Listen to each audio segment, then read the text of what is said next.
Problema ko yung laging, ano ba talaga yung komprehensibong katotohanan. Tsaka kung maaari exclusive kasi dagat na karunungan ngayon. So, nag-i-stampede yung mga impormasyon sa aking isip, Kit. Alam mo na, kapag ikaw ay nagre-research, naghahanap ng something to live for and die for, di ba?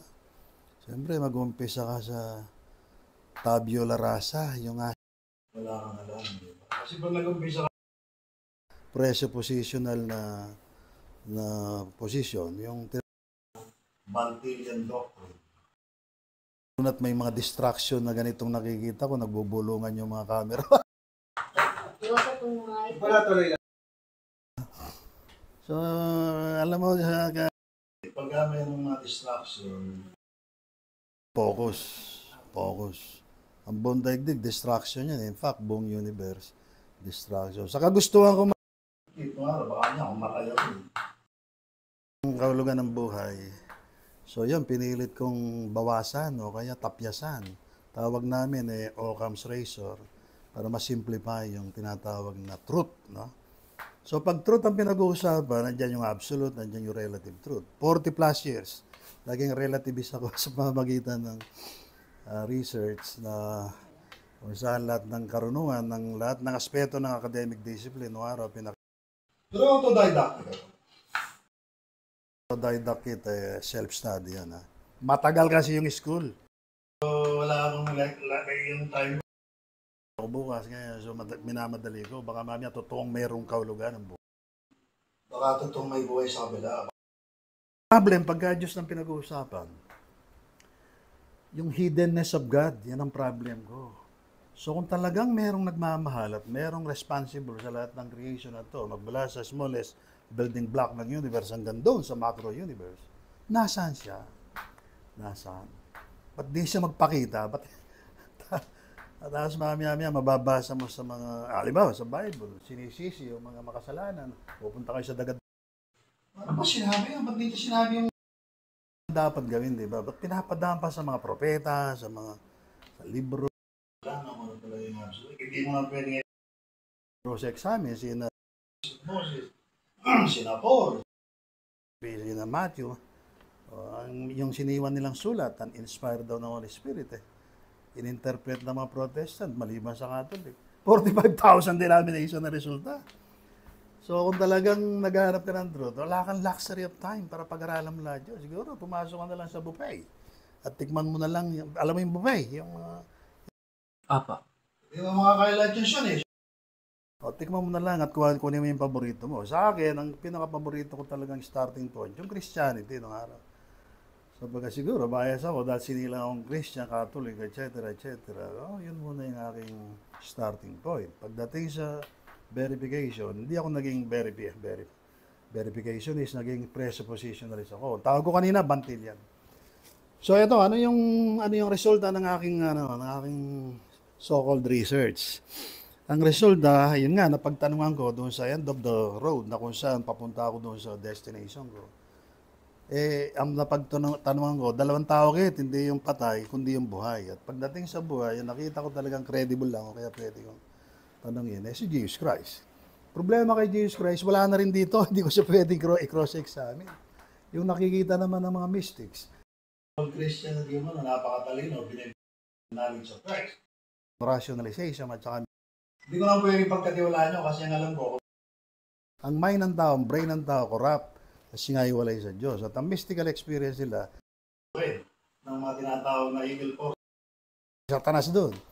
So, paano mong iasa ngayon yung result ng research mo na, kumbaga, pagka yung mga foundational, fundamental, lalo na yung mga Christian, questionable, di ba, yung Bible, okay, magisterium ng mga Catholic. So, gusto ko makausap yung Diyos, di ba? Gusto ko makausap si Jesus. Ang kaso, na-found out, absent siya 7,000 years. Makonekta until such time na matapos yung 1,000 reign of Christ. Kung totoo, yung pre-trib at pre-mill, at sa akin, yun ang pinakamalapit na doctrine pagdating sa Christian. So, madalit salita, marami akong sasabi. Kaka-share ko na lang ang resulta nito. Ito na nga, after ng maraming kilay. Sunog ako ng kilay kit pati buhok. So ang natira na lang itong kokonti rito. Kaya ko sinabi, yung dulo ng aking Diyos. Pero pag sinabing Diyos, sino yung Diyos? Siyempre, yung alam ng iba, yung Diyos Ama. May problema ba? Sa boses natin. Okay lang po ni Lola. Okay lang yun. Hindi mapigilan Hindi, lang. okay yun. Okay yun. lang po. Ano lang naman to, para lang tayong napasya lang naman kayo dito at napagtripan nyo na kunan ako ng opinion. Kasi baka akala nyo mamatay ako bukas. O kaya darating na si Jesus mamaya para may maiwanan tayong tama ba? Yes po. So, yung basic redemption history, mga 10 years plus na yun. Pero ito na yung revise. So, pag sinabi kong Diyos, ang issue rito, hindi na yung hiddenness of God. Kasi alam ko na pwedeng kumonekta sa Diyos through Christ. Pwedeng kumonekta kay Kristo sa pamamagitan ng Holy Spirit na sinugo niya. Ito, inaano ko na, kinaka-short ko na agad yung mahabang istorya kasi abot tayo ng siguro 90 years pagka dinitali natin dito. So, sinasabi ko na lang, pwedeng paniwalaan yung Holy Spirit na sinugo ni Kristo at saka ng Ama pagka nakausap ko si Sean na mayroong Holy Spirit. Ang Holy Spirit na yung buhay. Yung puwersa, hindi energy, hindi katulad ng anumang iniisip ng mga nakikinig. Na para bang pag pumasok yun, gabay mo, kaya bigla kang naging genius. Hindi, buhay yun. Pag sinabi kong buhay, Holy Spirit, buhay yun. Kamukha mo, Kit. Buhay ka kasi meron nga. Hindi ko na-explain, mahabang explanation. Pero kita ko rito na dapat ito ang mga tao hindi naintindihan kung ano yung spirit. Kaya lagi natin sinasabi, buhay yan, pag nawala yan, patay ka. Diba? O, siyempre, nilaktawan ko yung soul. Ang soul tsaka spirit, pareho lang, pero hindi talaga eksaktong identical. Medyo mababa yung soul, medyo spirit. So, ang pinupunto ko rito, yung pagka pinag-uusapan ng Diyos, hindi yung Diyos na natutuwang ko sa theology, sa philosophy, o kaya tinuro ng nanay ko, tatay ko, o kaya ng mga mentor ko dyan sa mga libro ng mga web. Tinutukoy ko ng Diyos yung mega, macro, mother universe na sinasabi ko. Gets mo, Kit? Hindi yung universe na to. Pinagtatalunan niya yun. Christian and non-Christian, atheist, at saka mga theist. Sa akin, yung universe. Kasi ano ba naman? 32, 33 trillion galaxies, di ba? Malaki na, 13.8 billion years na itatravel mo sa speed of light. Pero sa akin, may hangganan yun. So, nakikita ko talagang universe na hindi nakikita ko nung araw, yung modern universe ng mga tao doon, Kit, sila laki ng universe. Imagine mo, yung laki ng universe, tapos tao lang pala yun doon sa mother universe. So, yun, doon tayo magsasabi ng Diyos. Pero hindi ako kasi wala tayong oras. So, yung gumawa ng mother universe, sabi ko, wala pa dalas, pag nagle-lecture ako, tapos sa Pure History, etc. Ang lumikha niyan, yung tawag natin ay God the Father. Okay, whatever that may mean sa iba, pero sa akin yun ang origin. So, ngayon, yung mother universe na yun, lumikha siya ng Mother Earth. Doon sa Mother Earth na yun, lumikha siya ng kamukha niya. Ang kamukha niyang tinutukoy ko, silaki ng universe na to, na lumikha sa universe natin. Ang point ko, yung universe na ginawa niya, kamukha niya. So, ito ang tao, ang Diyos Ama, Kristo, nang wala pa si Jesus Christ na pangalan. Wala pa. Ang tawag natin doon sa dispensation natin ay Red Blue God. Okay? So, yung Yellow God ang lumikha sa Mother Universe. Pagkatapos, ang layunin niya kasi bigyan ng buhay. Yung Mother Universe kasi wala siyang kasama, wala siyang asawa, wala siyang mga anak. So, ang lumikha ng kamukha ng pangarap ng mga tao pagka 13 years old na sila. Lalo na pagka adult na sila, 18, 20, 21. Di ba nag-aasawa? Biological instinct ng mga tao with the plan of God na kung saan gusto lang ng Diyos talaga. Meron siyang kapiling para may share yung kanyang glory, yung kanyang kayamanan, pag-ibig, etc. Para mangyari yun na nga, nagkatawan tao siya, lumikha siya ng universo tao na silaki niya. Mother Earth. At doon sa Mother Earth, nilikha niya yung universe niya na may katawan tao ulit. Kit, ilang beses ang Diyos dito sa narrative ko. Ikaw, Sean, ilang beses na? 2. Nagkatawan tayo yung sa Diyos, yellow, at yung sa Mother Earth at nilikha niya ang universe na may Earth. Tinatawag natin baby Earth. At siya ng kasinlaki natin. Ilang beses na? Pangatlo na. So, ang Diyos nagkatawan-tawa sinlaki ng sinlaki natin ang ginawa niya. O, naalala nyo na ngayon, yung Bible nyo, so, Yahweh, ang tao niya, sinlaki niya. O, hindi ko na-explain yun. Theology na yun, at halimbawa, kikita mo, kasama ni Adan, tsaka si Yahweh, naglalakad in the coolness of the day. So, 3 beses na yun, siya na, Diyos Ama, nagkatawan tao, red God, God, that's siya. O, dali point na aking dinidiscuss sa inyo, kasi kundi inumpisahan ko lang ang ating sinasabi based on that revision dun sa luma nating redemption history. Kasi nung araw, hindi ko pa alam yan. So, itong pagkakatawan tao niya na sinlaki natin, sinlaki ni Adam, sinlaki ni Lucifer. Si Lucifer, tao yan nung araw. O, nagkaroon ngayon ng evolusyon ng 6,000. Ang evolusyon na kinokopya ang pili. Nasa pangunguna ni Darwin evolution. Yung Darwin, si Charles Darwin, sa kanyang evolutionary theory. Ang talagang tunay na evolusyon, yung si Lucifer, before Adam, nagkaroon ng tinatawag na 6,000 years na nag-evolve from body, soul, spirit. Ang tawag natin, blue code, red code, yellow code. So pagdating ng 7,000 years, sa gitna noon, pinapili ng Diyos yan. At ito yung sinasabi kong absolute free will. Si Lucifer, pinili yung sarili niya sa halip na yung lumikha sa kanya. Alam mo na yan, di ba Sean? O, tapos ano nangyari? Yung plano ng Diyos na magkaroon ng buhay. Nabugok, yung salitang bugok. Sa Kapampangan, masama yung git. Ibig sabihin, hindi na-fertilize yung universe sa pamamagitan. So, namatay ang universe. At nireso. Yan tayo na yung tinatawag. Yung tinatawag na recreation theory, o kaya resurrection theory, o kaya yung tinatawag universe, ginudge ng Diyos at naging tubig ang pang-judge ng Diyos dyan. Pero, wag na yun. Sabihin ko na lang dito, pag unang binasa mo yung Genesis, ang ganda-ganda, perfect ang lahat, tapos mamaya-maya, and the earth is without form and void. O yun, gagamitin ko muna ng argument yun para i-back up yung unang sinasabi kong judgment of the universe, kasama na yung mga planets, galaxies, solar system, planets, pati yung mga tao, bago pa siya done. So, nangyari na yung history na yon 6,000 years ago. So, plan B, ginawa ng Diyos nang ma-resurrect na o kaya ma-recreate ang universe, ipasok na siya Dan at si Eva. All along, ang layo nilang ng Diyos dito ay para yung mother spirit.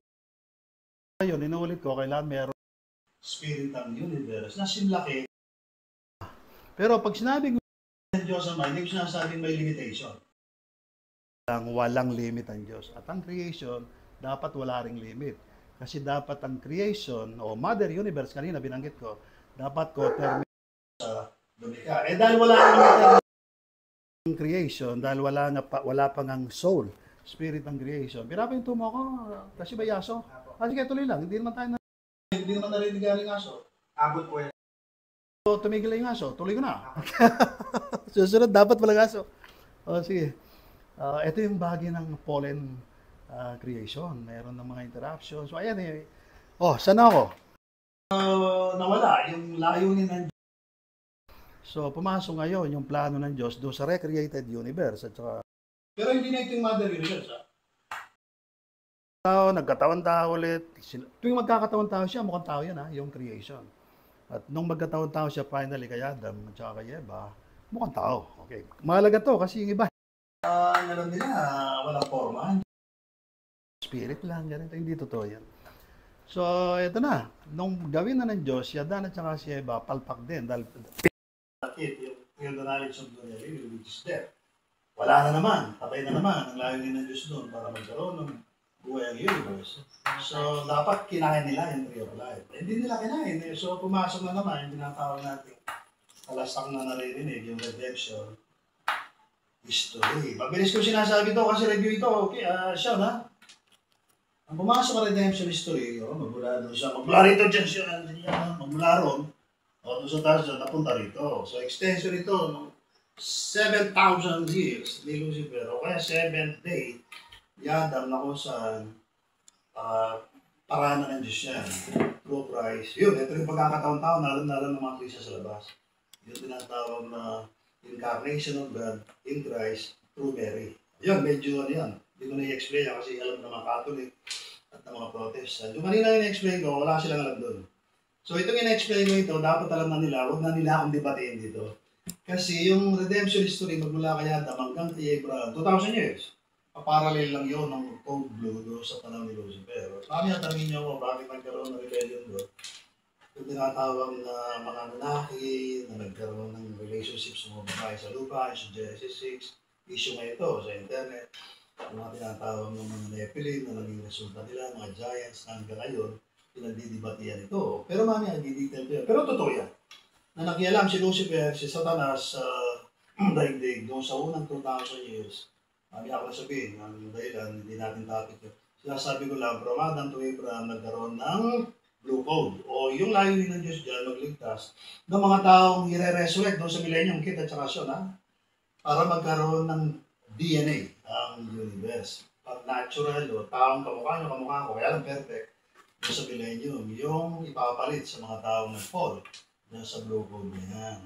O sila kasi, ano pa ng ni Lucifer, ang demon sa evil spirit. Whereas tayo, kukuha ang Diyos doon sa blue code na yun, at sa lahat ng red code, yellow code, para merong mag-populate o mag-depopulate sa buong daigdig, sa lahat ng planet, sa buong universe, at sila yung go-govern ng mga angels, angelic, mula sa red code at saka sa yellow code, at magiging buhay ng universe na to. At ultimately, mga universe yan, darami ng darami, at magiging buhay ng mother universe, soul and spirit. O, nakikita nyo yung, yung connection of the dots. Ba't di kayo makaimik? Ha? O, mamaya, lagyan na rin yung mo. Kaya lang ito, lagi natin pinag-uusapan. Pag-usapan na lang natin kung paano mangyari itong layunin ng Diyos na ito na nakaraan. Ngayon, itong nakaraan 6,000 years. Magulo pa rin ang theology, ang philosophy of religion. Kasi yun ang layunin ni Satanas At dating Lucifer para hindi makuha yung dating posisyon niya, lalo pa at nainggit na siya sa mga tunay na pang-rapture ngayon. Kasi ito yung magkakaroon ng eternal life na wala na hanggang pamamahala nila throughout all eternity at saka infinity. So, balik tayo ngayon. Dito sa 6,000 years na kung saan ang mga Christian sa labas, medyo malabo pa rin sa kanila to. Kaya nga yung 7 days in a week o kaya 6 days plus 1, naging reliyon nagkaroon ako sa Batarian. Hindi ako sa Batarian, pero naniniwala ako noon around 7,000 years, yung millennium. Malapit na. 5 years na lang, magmula ngayon. Pero sa atin, -7. O, madali salita nga, ako naman nile-lecture kung bakit pwede na tayo ma-rapture ngayon.